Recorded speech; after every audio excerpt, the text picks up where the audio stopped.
Hi there, Lindsay here, the Frugal Crafter. I was having so much fun painting with this cheap little set of paints that I thought I would do another little painting here, and this time we're going to do just a boardwalk out to the ocean. And I'm going to start off with some, I think I'll use some cerulean blue here. And make sure you water it down because you want the sky really, really light. I have put on a horizon line. That's the only drawing that I've done here, because I want to make sure that I have my water straight, because I tend to get a little crooked sometimes with my horizons. And I painted this on dry paper, and this is an Arteza watercolor greeting card. Now I'm going to take some burnt sienna, and I'm going to grab some ultramarine blue, and I'm going to make kind of like a purpley gray with those two colors. And then I'm just going to throw in just a little bit of clouds, just kind of a little bit of maybe almost storm clouds here. And if they cauliflower or blossom at all, that'll be fine, because I'm throwing a little bit more of the blue in, because it'll just give us a little bit of texture and a kind of a storminess to a late, kind of early fall, late summer sky.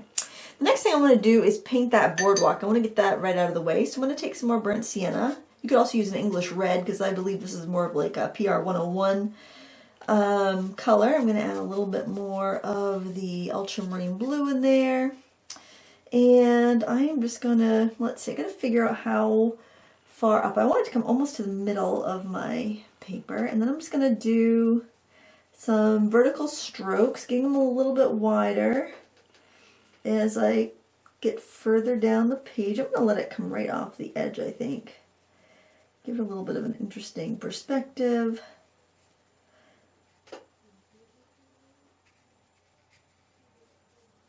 Make sure you have light peeking in there. Okay, it's going to kind of go over a little bit of rise, and then it'll be on the beach, and that'll be lovely. Okay, I want a little bit darker of color. So what I think I'm going to do is, I'm actually going to go in, this palette is kind of interesting. I'm going to grab some of this like black color, a little ultramarine blue to that, a little bit of the burnt sienna to that. And I'm hoping for a bit of a texture in this, so I'm just going to kind of go in and throw in some shadows with a chisel edge of my brush. Basically, I'm hoping it'll just kind of bleed into some of those cracks in the wood and just give me a little bit of texture.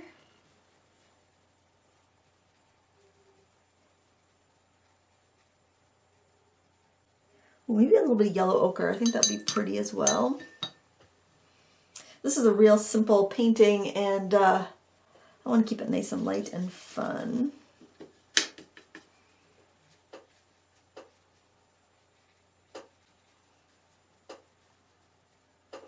Nice little boardwalk there. I love playing with earth tones like this, wet into wet, because they tend to granulate and give you some really pretty effects as they bleed into one another. Now, if the getting it to look like wood is not working out for you, you can always turn it into like a wiggly edge path and make it into sand.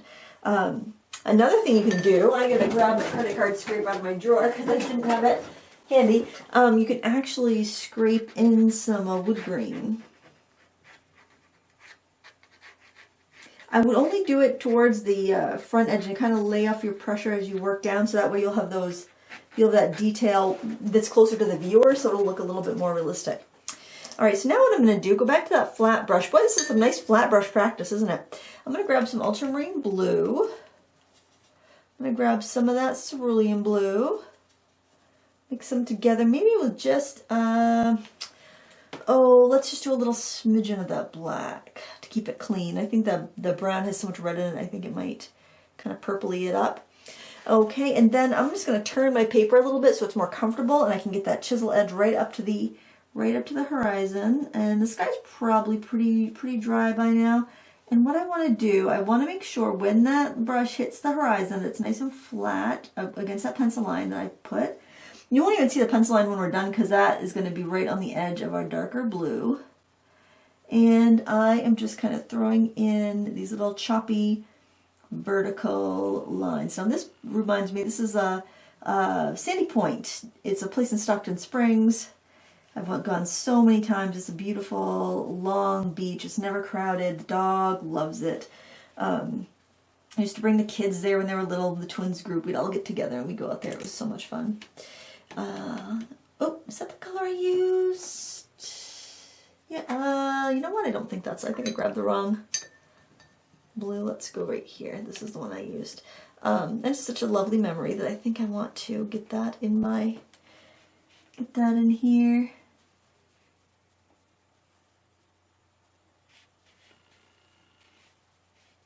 I probably have my brush a little too wet, but back here you're really not going to end up with that much light, that much white peeking through, so that's fine. Oh, you know what? I also want to figure out where I want my... Get an idea about where I want my...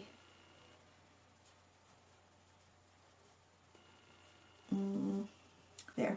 I just kind of like dotted off a little area where I want to keep my my shore or my grassy embankments there. Now just the cerulean on itself will get a nice turquoise look.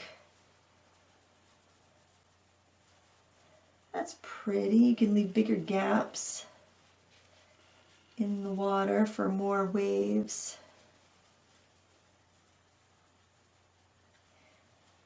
And then something else you can do is kind of pick up some of that yellow ochre and just kind of charge it in there in a few spots. Get some of that sandy, like it's pulling the sand up a little bit.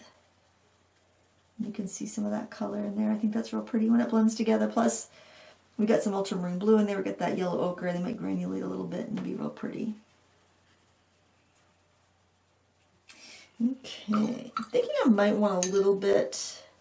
show a little bit of sand over here maybe, so I'm going to grab just a smidgen of the yellow of the burnt sienna and grab that yellow ochre and we just throw a little bit of sand over there.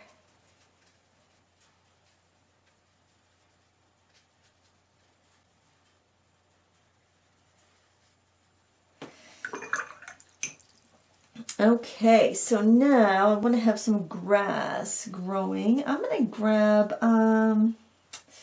let's see, I'm going to want some dark around the boards there. Is that dry? That's getting there. I'm also going to want, let's start with the middle grass area. That way I don't have to worry about bleeding into the wet. Let me bring some of that. I'm just doing like sap green, just kind of dabbing and letting it float around. I'll do some of that on the other side. I love these colors. Aren't they pretty? This is such cheap paint. It's funny because it's like 16 bucks or 48 colors. It's like 33 cents a color. And actually, I just couldn't resist it because I needed a new tin. And I'm like, well, you know, I pay probably 20 bucks for a tin full of half pans anyway. So, you know, this is like just getting free paint. And it turned out to be actually decent. I mean, it's not like, you know, artist quality. But, you know, it's not bad for the price that it is. Okay, so we've got that color in there. We're definitely going to need some more vibrant color.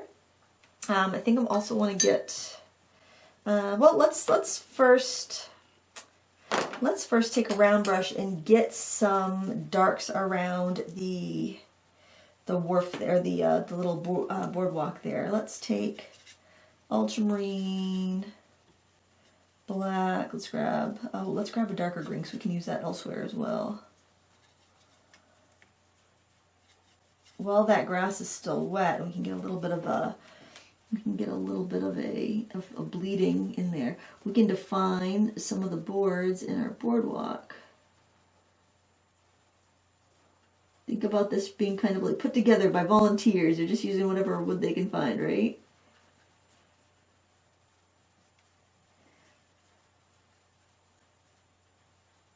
We can throw some lines in there. Throw some grasses.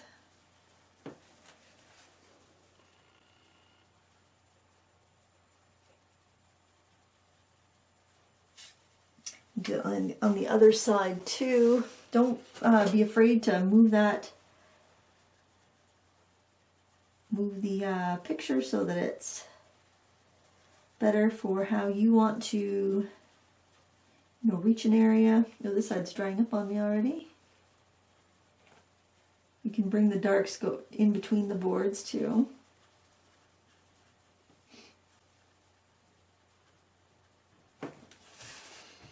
The only thing I don't like about this paint, you know, considering, you know, what it is, it's inexpensive paint.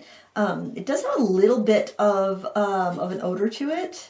I don't know if it's because it's new, but it does have a little bit of that, that kind of chemical paint odor that you sometimes see in less expensive watercolors. Just want to let you know, in case you are sensitive to that sort of thing, you probably would want to avoid these.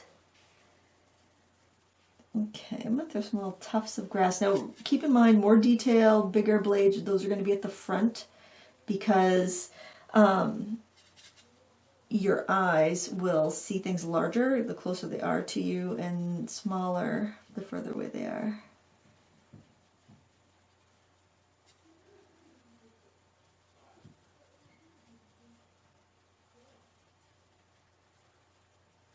As we get a little bit closer to the edge, I think I would like maybe some like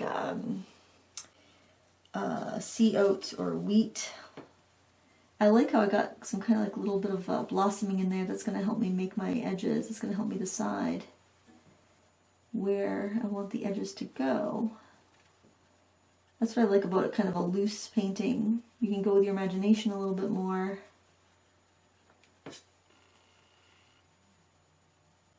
You can almost just kind of dab it just so you get that texture.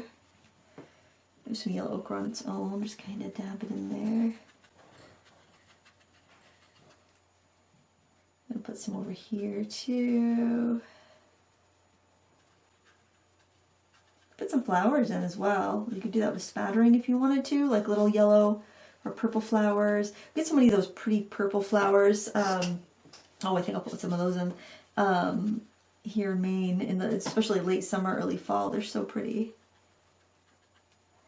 I'm going to grab a little bit more yellow ochre and a little bit of that burnt sienna. Just give it a little bit of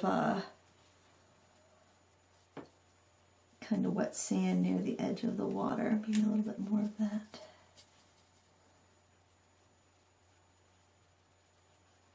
Just right at the edge of the water.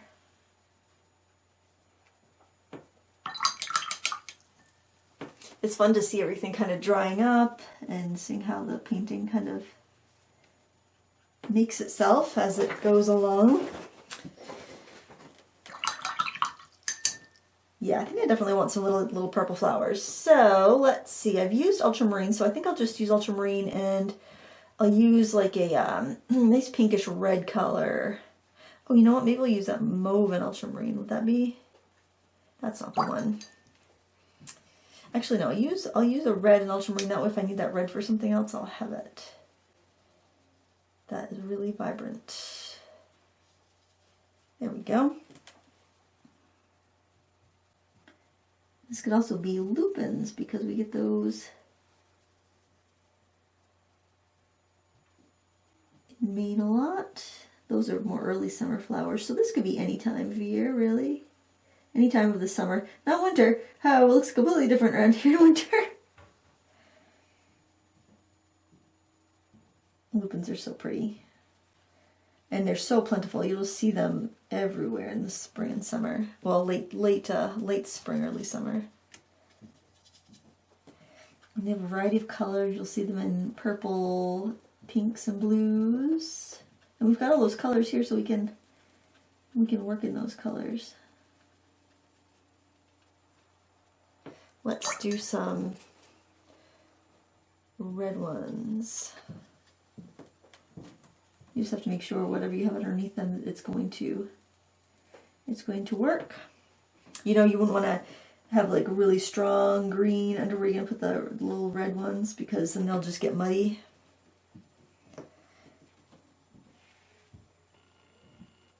It's okay if there's a little bit of blue back there because then it'll just turn a little purple if anything. So try to make them bigger as they come forward so that it looks a little bit more realistic. We're just basically dabbing on little triangles, nothing too fancy. And then we could just do some blue.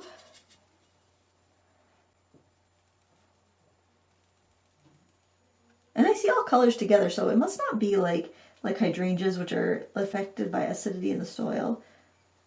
They seem to have their own colors, I think. My mums are a little bit pinky purple. They started off white, and I'm wondering if it might be like because of the pine needles they've been blowing into the pots of mums, and I kind of wonder if it's the same, if like that's why. Getting those colors. Oh, that's pretty. That's fun. Okay, very easy though. Very, very easy. All right, I want a little more definition on my planks here, especially up towards the front. So I'm just going to grab the black. I know I don't use black very often, but I don't know, sometimes when I'm working in a palette like this, I'm just kind of very open-minded to using unusual colors. You know, I usually mix my own darks, but... And also, if I'm using like a lower grade paint, a lot of times, like they recommend not mixing much with those paints so you don't end up getting like a chalky effect. Oh yeah, I want that. Some of those to kind of slant. I want it to just kind of look like this thing was just hobbled together by volunteers or people just happened to come to the beach. I want it to have just an impression of being very, what's the word? Community made, very organic, very just like rustic.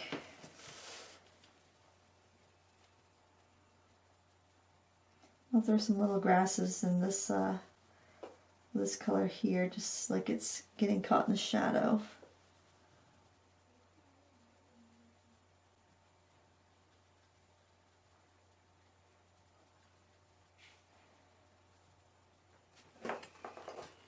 All right, is that all we want to do to that? I need something else. It's kind of boring. I guess we got to put some seagulls in there or something. Let's just use we'll use that black again. Why not? I'll give it some place else to be. We'll just put a couple of birds in the sky. Let's see. Let's do, since I've already spilled something, apparently I just spilled a drop of paint right there. Well, actually, no, it didn't leave a watermark, so it's all right. I got one there.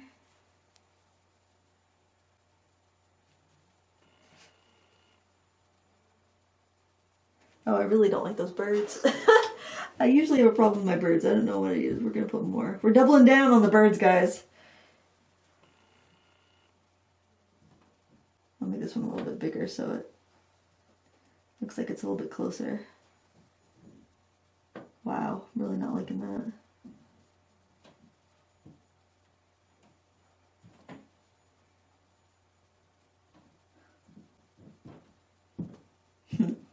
Yeah, oh well. Let's try this and take the tape off. It always looks better when you take the tape off. That's what I always say. I don't know if I'm going to post this video. We'll see. We will see, friends. We'll see. Sometimes, you know, if you go in just like a little white gel pen too and just add some highlights, that can help as well. Although I got plenty of highlights in the water, I'm just thinking maybe on the flowers or maybe going in with a little colored pencil on the flowers just to help, you know, brighten up the color a bit might be nice, might be handy. Or pastel, I got pastel pencils right here. That might be the way to go because those will look really good, I think. We gotta make sure it's good and dry or the pencil's not gonna stick though. While we're drying, I'm just gonna grab a couple pencils. I got a pink. Oh, I got this nice lavender. Got a darker purple. And I got a nice bright blue. Okay. I think that's gonna do fine. Alright, so let's just go in with our pastel pencil and add a little bit of detail on some of these. Now, pastel pencil is very opaque, just like a pastel. It's more opaque than colored pencil even. So you can really alter things a lot here with those. I'm going to go with a lighter kind of lilac one first and see if I'll need to do much with that darker one. Sometimes you don't. And I like to do these like little tests on greeting cards because if I'm not in love with them, you know, they're still cute. I don't have to feel a lot of pressure. And someone's bound to enjoy them. Even if you're like, well, geez, that's not my best work. That's not going to go in the portfolio or I'm not going to frame it. It's still pretty to send as a card to let someone know you're thinking about them. You take more time than I am. I'm just kind of curious to see how this is going to look once I get the tape off. I think the pastel helps quite a bit. Remember, as you get closer to the front, you can make them a little bit bigger. Ooh, this is a nice blue. This works really well for those blue lupins. You can also completely change the color of some if you want to.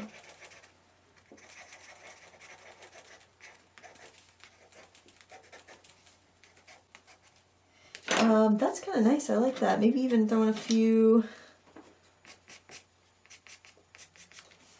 Oh, that's a little light. Let's try this. Oh, that's a nice color. I'm going to brighten up any colors. Now, if you're going to mail this, if you're using chalk, you might want to spray it with some fixative or some hairspray or something just to make sure where it's going to be rubbing inside of an envelope. If it was if it was a painting to go on the wall, I probably wouldn't worry so much because also add a little bit of texture onto the path because you're not going to be like touching it that much. But where it's going to be put in an envelope, I think I probably would add a little hairspray or something to it. Maybe just a little bit of a white just to make these look a little bit weathered. You can erase the pastel too if you don't like it. Alright, now let's take this tape off and see what we got, shall we? Alright. Nice crisp white edges. I love these Arteza watercolor greeting cards because they're cotton. Previously I've used the Strathmore and the Canson watercolor cards and I like those, but man, it's so much nicer to have cotton paper. And they're not that much more expensive, but there we have it. Very simple little landscape. Easy peasy. Definitely could paint that and send it off to a friend today. Thank you so much for watching. I hope you like this. And if you did, give me a thumbs up. I do appreciate it. And until next time, happy crafting.